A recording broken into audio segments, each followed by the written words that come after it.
What's up, YouTube? As many of you have seen in some of my shorts and my last trick progression video, I've been getting really into riding bikes again. And I'm actually getting ready to travel to South Carolina to pick up a car, and I'm gonna do a road trip back.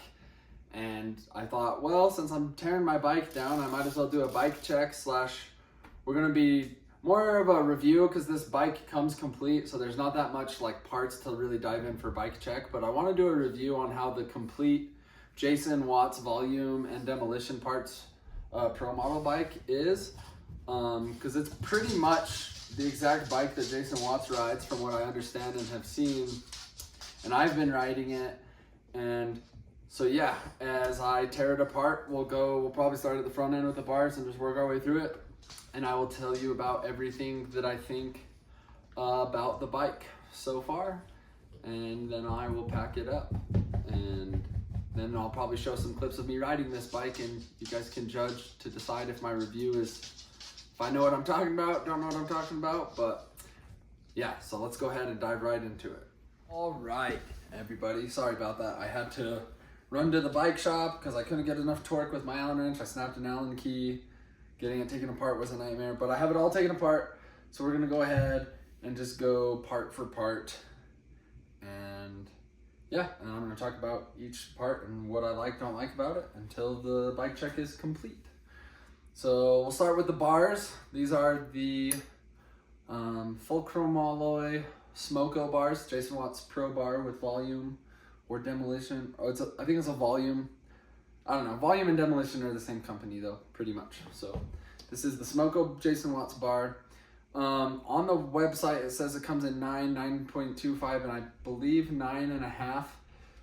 But when I was emailing them, I'm a tall guy, so I wanted as tall of bars as possible. They got me these 10-inch bars, which are awesome. They feel pretty big.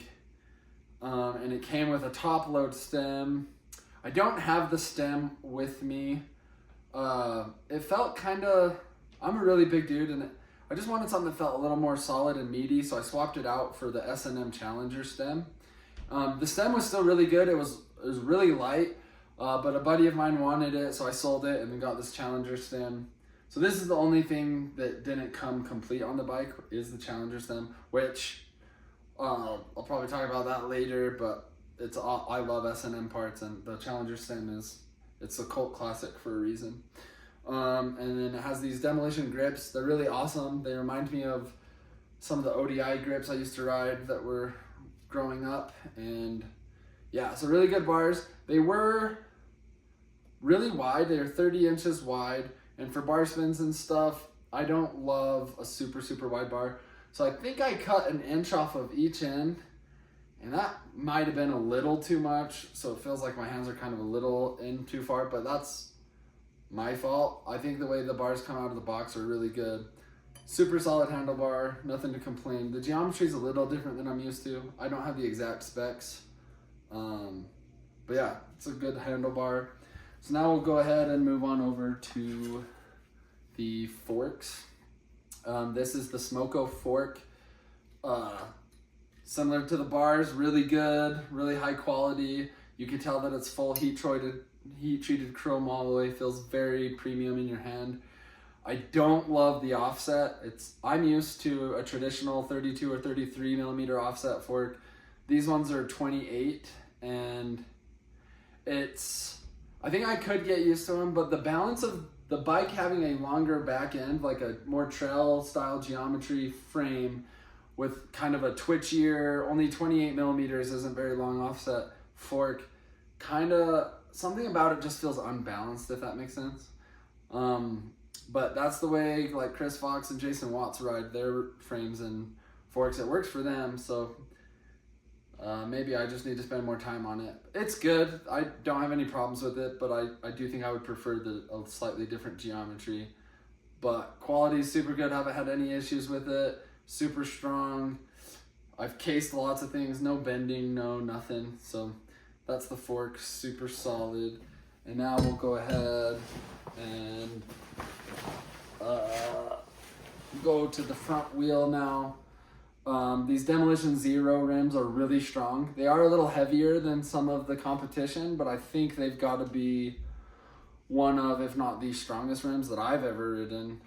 They're double walled, super solid, come with the demolition hubs, which I've never had aftermarket hubs really before, and I think they make a huge difference. I would definitely say hubs. If you're gonna upgrade, if you get a complete bike, you're gonna upgrade something, aftermarket hubs are awesome. It came with both side hub guards, so that's been nice. Just, yeah, super solid. And then it comes with the Demolition Hammerhead S, which I guess stands for street tire. 2.4, but this Demolition tire is a little bigger than even the label says, so it's like a 2.5 tire, which is awesome, but kind of not awesome. And you might ask me like, well, Cordell, like, why would it be awesome but not awesome? And it's awesome because it does give you more stability, does give you a little more cushion, and it feels super stable and solid. But also with that, if you were to bend it, say on the forks, you would bend it, the tire takes up way more space than your forks and chainstay. So if you do bend your rim and you can't get it trued right away, you might be in trouble because your tire might start rubbing on your forker frame.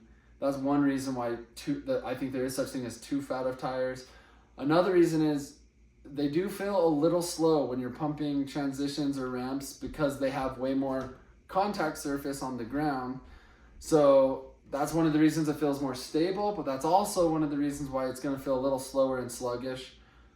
It's not a big deal or big difference. I was able to get used to it and adjust, but I did notice that compared to the tires I ran growing up, which were usually either Odyssey or Fit Faf 2.25 or 2.3s, I did notice that these felt a little slower than that.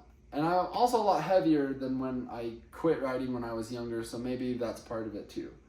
But yeah, I do think on my next set of tires, I'm going to go a little smaller for that reason.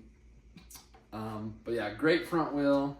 The spokes are really strong and good. Super solid construction. So now let's bring that over to, we'll go ahead and talk about the frame now. So this is Watt's signature frame, the Smoko. I love the raw color, super awesome. Congrats Watts for your pro model bike. And it is, I got the 21.5 top tube, which is the longest one it comes in. Again, I'm 6'2", so I'm gonna run the top tube. The headset that came with it is just the Demolition headset there on the forks. No problems with that. I think kind of bearings are either good or they're bad. Haven't had any problems with these ones, so I think the headset bearings are plenty good. And the integrated headset on the frame is great. Super clean looking design. Well lubricated. It came out of the box pretty much perfect.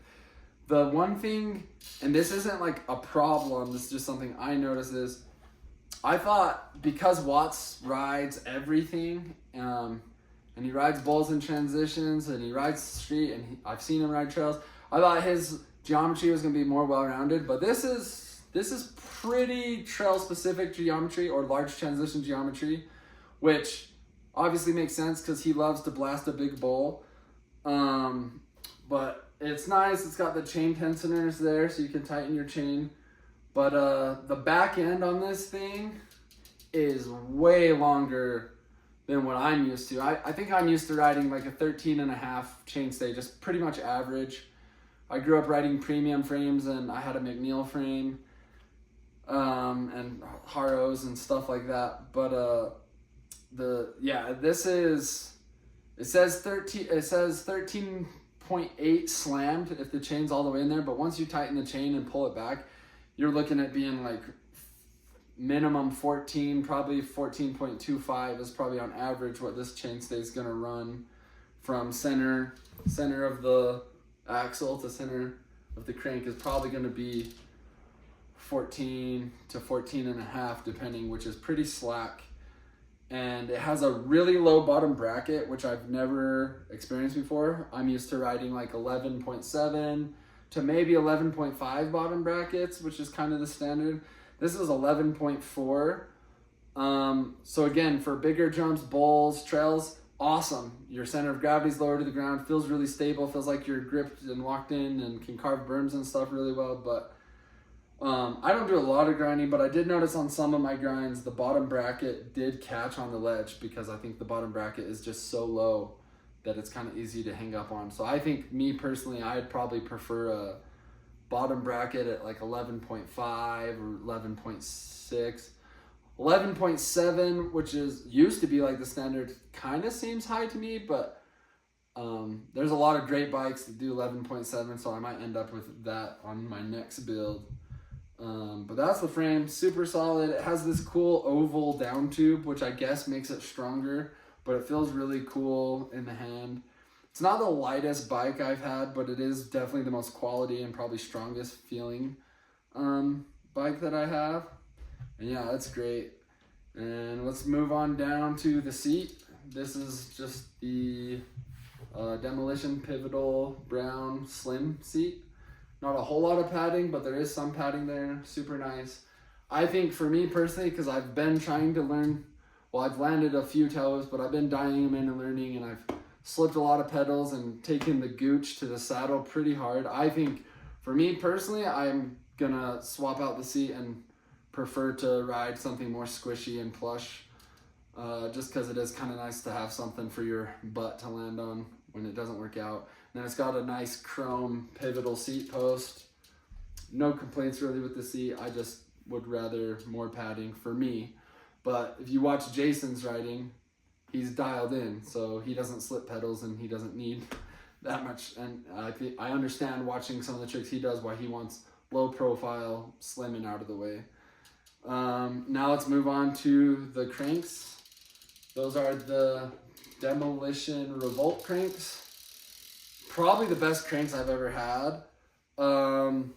They remind me of a pair of profile cranks I used to have, but way more sturdy than the older profile cranks. These ones are 165 millimeter. I actually have the 175s that came on it in the garage, but for certain tricks like bar spins and other stuff, 175 millimeter crank for freestyle riding is way too long, in my opinion. I would say between 160 to 170, so 165 is, in my opinion, perfect. Super long cranks, they're just not for me. I know a lot of the OG trail riders and old school guys prefer the longer cranks. You do get more torque with them, but the 165s have been awesome. And then that brings us to the Spline Drive 28 tooth sprocket. Can't remember the exact model it is, but it is a Demolition aftermarket sprocket. Super awesome. Love it. Gets the chain moving. I did take the stock chain off, which I think the stock chain was just a KMC chain. There's nothing wrong with it. I just really like the Shadow Conspiracy half-link chain, so I swapped it out for that. The bottom bracket, similar to the headset, is just a Demolition bottom bracket. They seem super solid and great, so stoked on that. And that brings us to the rear wheel. Demolition Zero rear wheel. The only problem I did have was when it first came out of the box, but this happens with like all complete bikes, the spokes on both wheels actually came really loose really fast. So I did have to take it to the local shop. Shout out Bike Barn BMX in Lehigh. And Spencer there was happy to help me, and he dialed in my rims and trued them, and I haven't had any problems since. And I've been riding pretty hard. Like I said, I'm not the best rider, so I have cased some stuff and crashed. And I've been learning tail whips. And usually if you're practicing tail whips and not landing them, it gets out of whack pretty fast. No problems. Ever since Spencer trued them and tightened all the spokes, it has been dialed. So again, super, little heavier than some of the other wheels on the market. Very strong, very impressed. And it comes with the Demolition Whistler hub, which I believe is one of their higher quality aftermarket hubs. Came with the hub guard, which did crack on me recently, but it's not a big deal. It's still there, still protecting the hub. And the Demolition Whistler hub is awesome. I thought it would be louder. I've heard other people's Whistler hubs and they seem really loud, which it doesn't matter, but it is kind of a fun thing. I like the noise of a cassette hub. And this one is like really, really quiet, especially for like how high quality of an aftermarket hub. Like when I ride with my friend TJ, he has an Eclat hub that is like so loud you can't even hear yourself think. You can't even hear mine when I'm riding next to TJ. which is kind of silly. I've had some people tell me it's because their factory does really good job at lubing it, so there's just so much lube. It's probably a good thing it's quiet. There's probably so much lube in there that it is sound deadening. Someone told me I could take the hub apart and clean off the pawls and that would make it louder, but that just seems, I don't know, one, like a lot of work, and two, you might compromise your hub just for the sake of it sounding better, and that is silly, so I'm not gonna do that. And then the pedals, I have the bike broken down because I'm putting it in the bike bag, getting ready to travel. Let me go grab those pedals real quick. Okay, so this is the Demolition plastic pedal. I mean, it's a plastic pedal that comes stock on a bike. It's not a terrible pedal. It's not mind-blowing. I'd say it's kind of just on par with like an Odyssey PC wheel or like a stolen Thermalite plastic pedal. Not wheel pedal. It works. My Vans shoes grip to it pretty good. It slides good when I grind if I put my pedal down. The platform is quite a bit smaller than some of the other pedals.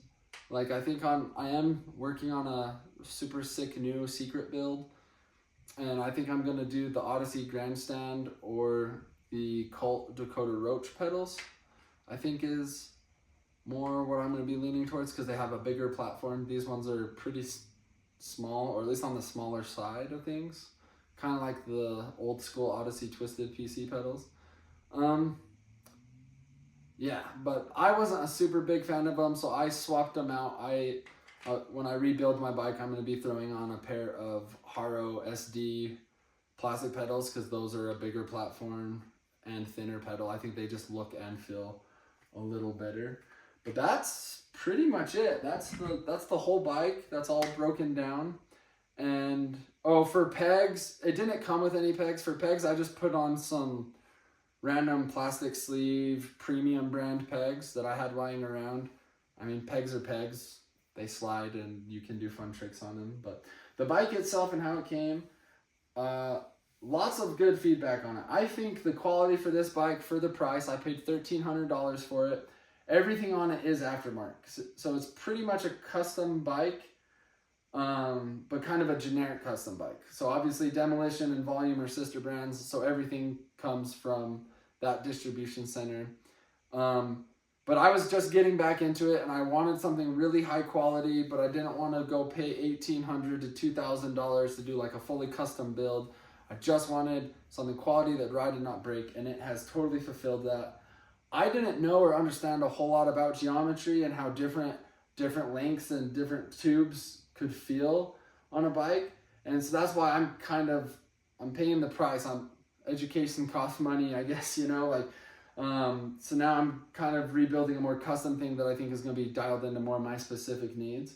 But I'm going to keep this bike for a long time. I'm definitely going to put the brakes. I have some Demolition brakes with just like an Odyssey linear cable and brake handle that I'm going to throw on, and I'm going to make this like a trail specific bike, and then I'm going to build up a different bike for all around riding. But I loved how it rode. I love that you can go fast and high on it and it feels stable, and I like the longer top tube. It's been really comfortable for me as a taller rider, which is hard to find. It's hard to find anything taller than 21 inches, but at 6'2" and 240 pounds, the full chrome alloy and the longer top tube has been super nice. But yeah, that kind of brings up the end of my review. If you're into maybe a little slacker geometry with like the mellower head tube angle and longer back end, I think you would really, really like this bike. Or if you're a taller rider like me, it comes up into a 21.5. Let me know if I got it right, guys. Did I miss any details you were looking for? Do you agree, disagree? Let's have a conversation about it in the comments, and I hope you enjoy some of the clips I have in this video of me riding this thing. Thanks for watching. See you in the next one.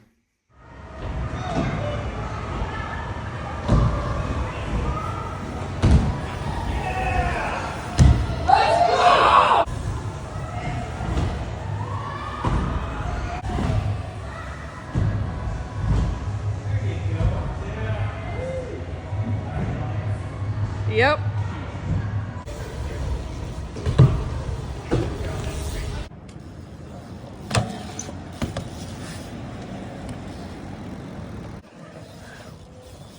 Oh, that was it.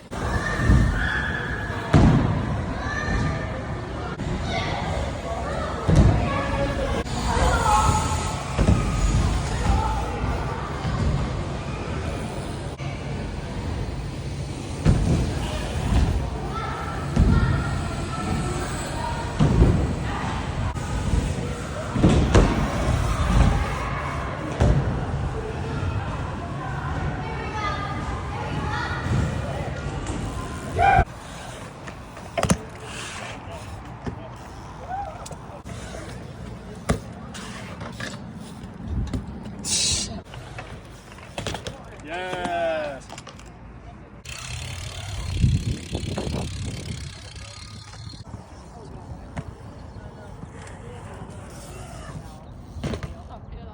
What?